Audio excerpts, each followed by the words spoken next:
As we gather this evening to celebrate our Eucharist, we recognize that our liturgical year is quickly coming to a close. In fact, next weekend when we gather, we celebrate the last weekend of this season with the great solemnity of Christ the King, where we are reminded that Christ is not only the King of heaven, but also the King of earth. And so as we have been preparing to draw to a close our current liturgical year, in both our weekday and our Sunday liturgies, our readings have been helping us to reflect upon end times and the last things.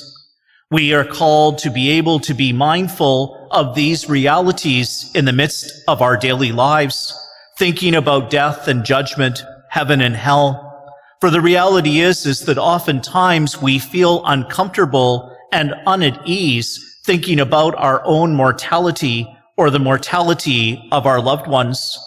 But yet one of the only things that we can be sure about in life is that at some moment, each and every one of us will have our earthly lives come to an end, and we will experience that moment when we will come face to face and have to give an accounting to God of how it is that we lived our lives, our discipleship, our baptism.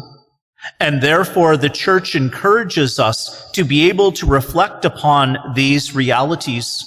And it is for this reason, at the end of our liturgical year, she invites us to consider end times and death and judgment, heaven and hell, not to be able to frighten or to scare us, but rather to help us to be alert and awake, as our gospel acclamation reminded us, so that we can be attentive and prepared, ready to give that accounting to God of our lives.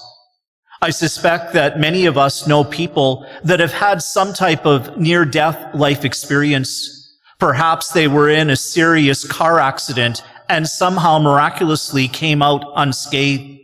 Or perhaps they've had some type of medical crisis and things did not look good, but then all of a sudden things turned around. And oftentimes, when people have such experiences, it becomes a wake-up call for them in their lives to assess where they are in their relationship with God, with others, themselves.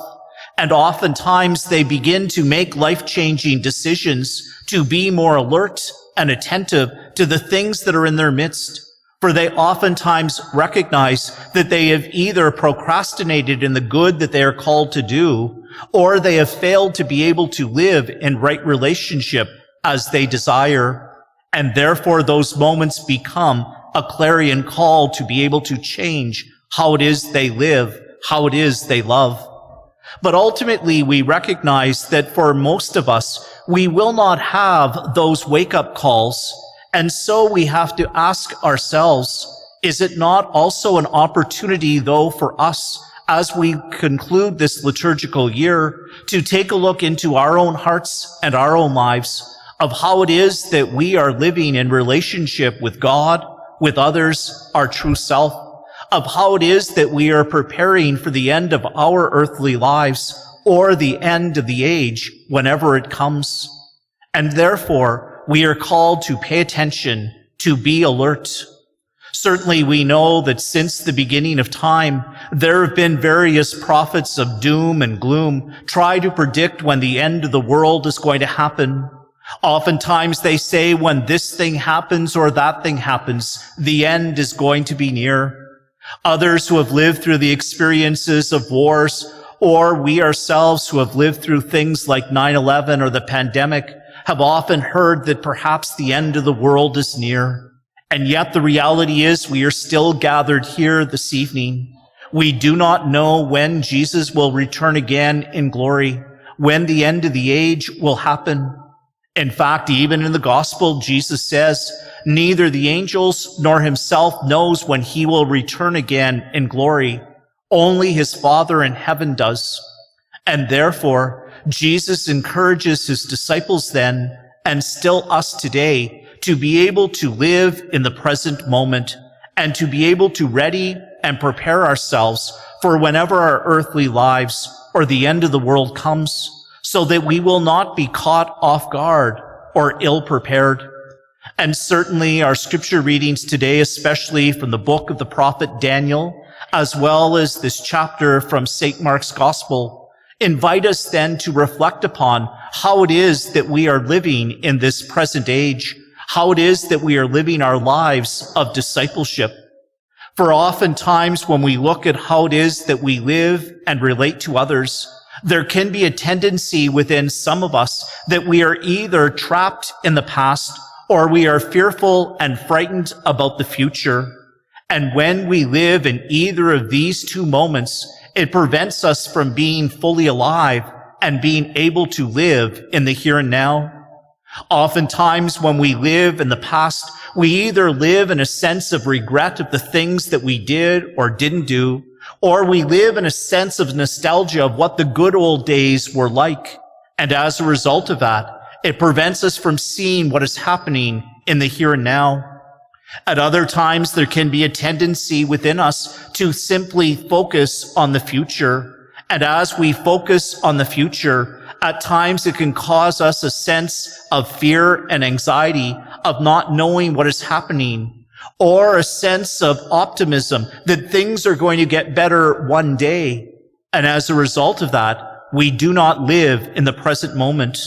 But the reality is all that we are certain of is this present moment. And therefore, God encourages us to live in the present moment, tending to those things in the here and now, not procrastinating or delaying, but doing the best that we can in the circumstances and the situations that we find ourselves in to be his disciples and to ready and prepare ourselves for that moment of judgment and accountability. And therefore, as the Church presents to us these themes of end times, of death and judgment, of heaven and hell, it is to help us then to live in the present moment.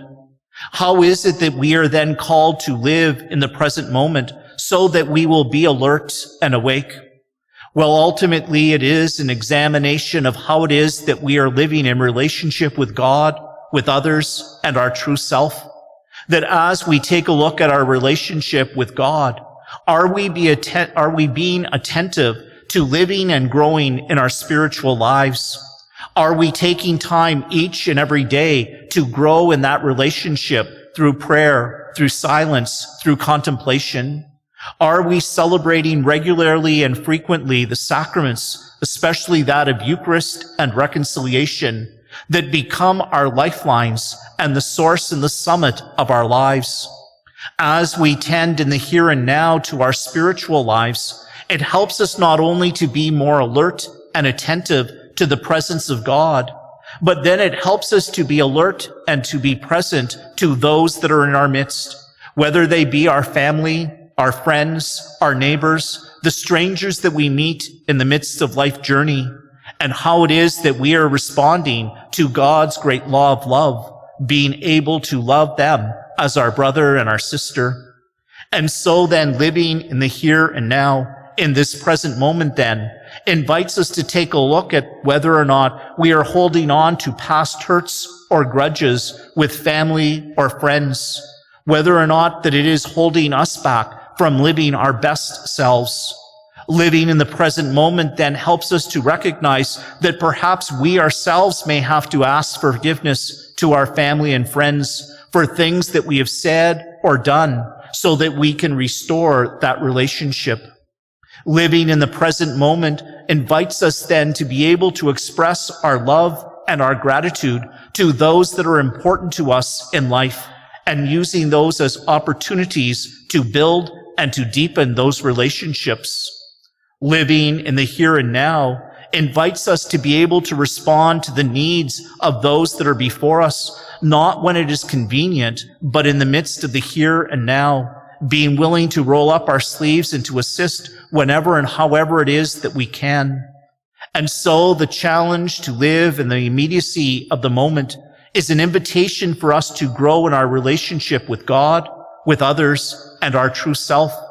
And when we allow ourselves to live in this present moment, when we are able to do it in the here and now, not living in the past or in the future, but in this present moment, then it helps ready and prepare ourselves so that when and if our earthly lives come to an end now or later in the future, or Jesus returns again in glory, we will not be caught off guard, but we will have done the best that we can in the midst of the circumstances and situations that we find ourselves in to be his witnesses and his disciples. And so as we celebrate our Eucharist tonight, we are called to be more alert and to attentive of what is happening in the here and now, and to be able to recognize how it is that we can grow in our relationship with God, with others, and our true self, not in some far or distant time, but in each and every day, so that we can be alert and ready and prepared.